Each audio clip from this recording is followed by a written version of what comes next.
חנין.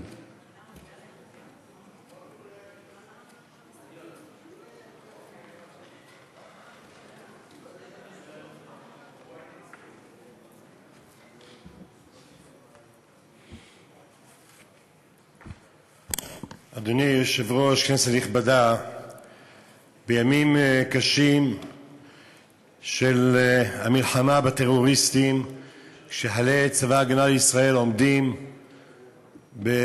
מול טרוריסטים אכזריים צמאי דם שלא חסים על האוכלוסייה שלהם ומשתמשים בהם כחומת מגן, אנחנו כולנו צריכים להתאחד מול אותו ארגון טרור ולגבות את חיילי צה"ל ולתת חיזוק לכל המשפחות, וכולנו שוב משתתפים בצערם של המשפחות השכולות ומאחלים החלמה מהירה לכל הפצועים.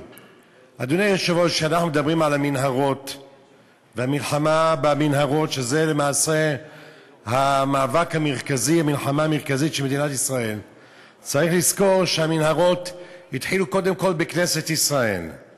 המנהרה הראשונה התחילה על-ידי אנשים מבפנים שחותרים תחת אושיות המדינה. כאשר חברת הכנסת זועבי מפרסמת וקוראת לכל המדינות הערביות להתאחד נגד מדינת ישראל ולפלסטינאים להפסיק את התיאום הביטחוני עמה ביהודה ושומרון, לצאת להתקוממות עממית נגד מדינת ישראל, להטיל על מדינת ישראל מצור, ואת המאמר הזה היא מפרסמת לא פחות ולא יותר באתר של החמאס. היא מדברת על התוקפנות האכזרית מצד מדינה שאין לה מדיניות זולת קיבוע המצב הקיים על-ידי סדרה מתמשכת של פשעים והפרות נגד הפלסטינאים. היא קוראת לכולם, עלינו לנטוש את השילוש הקטלני ולהכריז על התנגדות עממית במקום התיאום הביטחוני ולהטיל מצור על מדינת ישראל. זאת שהיא נשבעת אמונים, את הבלוף הגדול. אני כבר דיברתי שצריכים אולי לפתור חברי כנסת שאומרים את השבועה הזו משפה ולחוץ, לא לחייב אותם. בשביל מה להכריח אותם לשווה או להצהיר הצהרת אמונים כזב למדינת ישראל?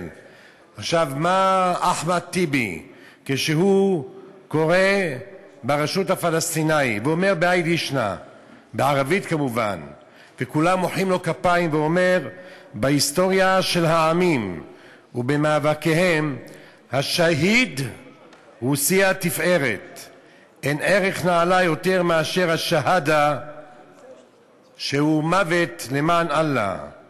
השהיד הוא פורץ את הדרך, הוא מסרטט בדמו את הדרך לחירות ולשחרור.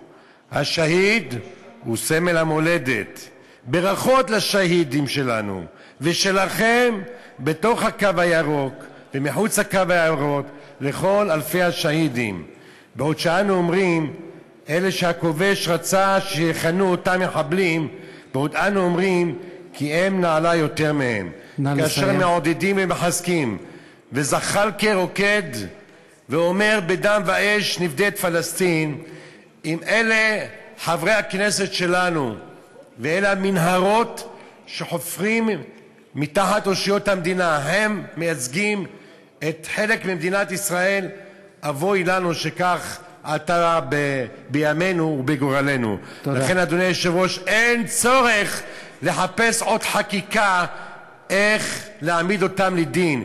יש פה הסתה פרועה וברורה, ולכן אדוני היושב-ראש, במקום לחפש עוד חוק, אפשר להשתמש בחוקים הקיימים ולהעמיד אותם לדין בהקדם.